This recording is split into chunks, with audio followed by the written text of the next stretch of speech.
92 хектари, 16 фудбалски терени за новиот или сегашниот 4 пати помал простор каде е лоциран клиничкиот центар Мајка Тереза.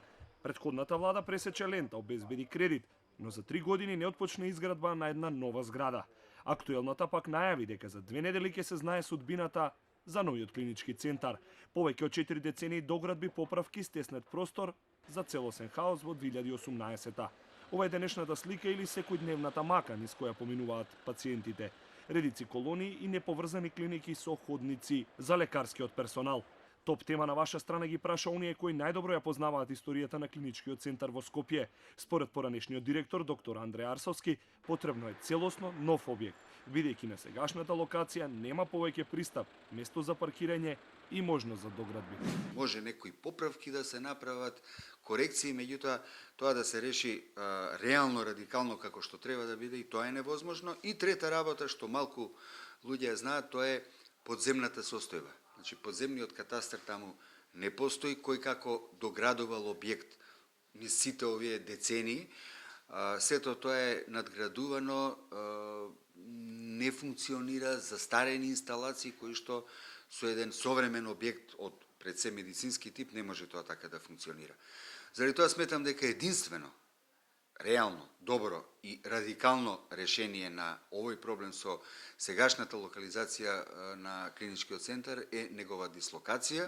Една од опциите која од одамна е впишена во генералниот урбанистички план за Скопје е локацијата во општина Карпош, населено место Бардовци, пристап до железница, автопат, но со многу имотно-правни проблеми. Шпекулациите во јавноста се дека оваа опција ќе чини до 500 милиони евра, а време трењето на изградбата ќе потрае со години. Затоа сегашната локација, кредитот од 70 милиони евра од институциите на Европската унија, се одлична можност да се надгради клиничкиот, да се вмрежат постоечките клиники и да се најдат инфраструктурни решенија за приодите и паркирањето, смета поранешниот директор на Скопската клиника за токсикологија Андон Чибишев. За оние институции, оние делови од клинички центар што нема да влезат во главната зграда, да бидат темелно реконструирани, да се доведат условите внатре да бидат на исто ниво со новата зграда, по најновите светски стандарди, и сите тие згради ќе бидат меѓусебно поврзани со топли мостови.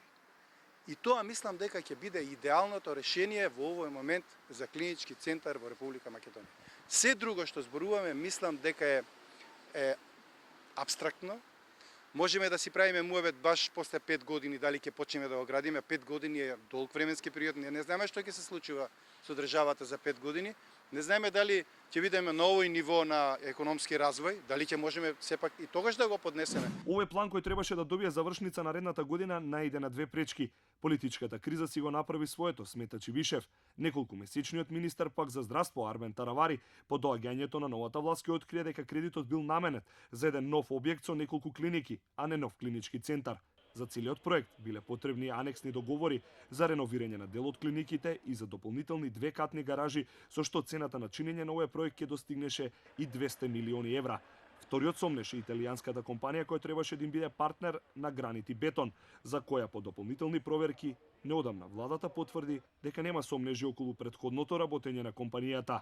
Лекарите пак се сложни дека што и да одбере владата, образовната дејност треба да остане во рамки на клиничкиот центар, така што на новата локација би можеле да се градат и капацитети за сместување на студенти и да се стимулираат идните кадри да не заминуваат од земјата.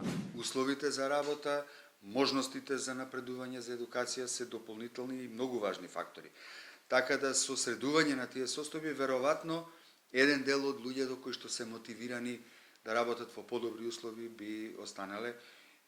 Независно од тоа, секако еден таков клинички центар, сепак ова е веќе 2018 година, навистина е потребен на Република Македонија. Малку да се подигне нивото на здравствената дејност. Кога велам да се подигне, зборувам дека треба малку да се подобрат примањата на здравствените работници. Последниот збор го најави, а за 2 недели треба да го соопшти владата за која опција ќе се одлучи, нова локација или старата по проектот кој веќе е осмислен.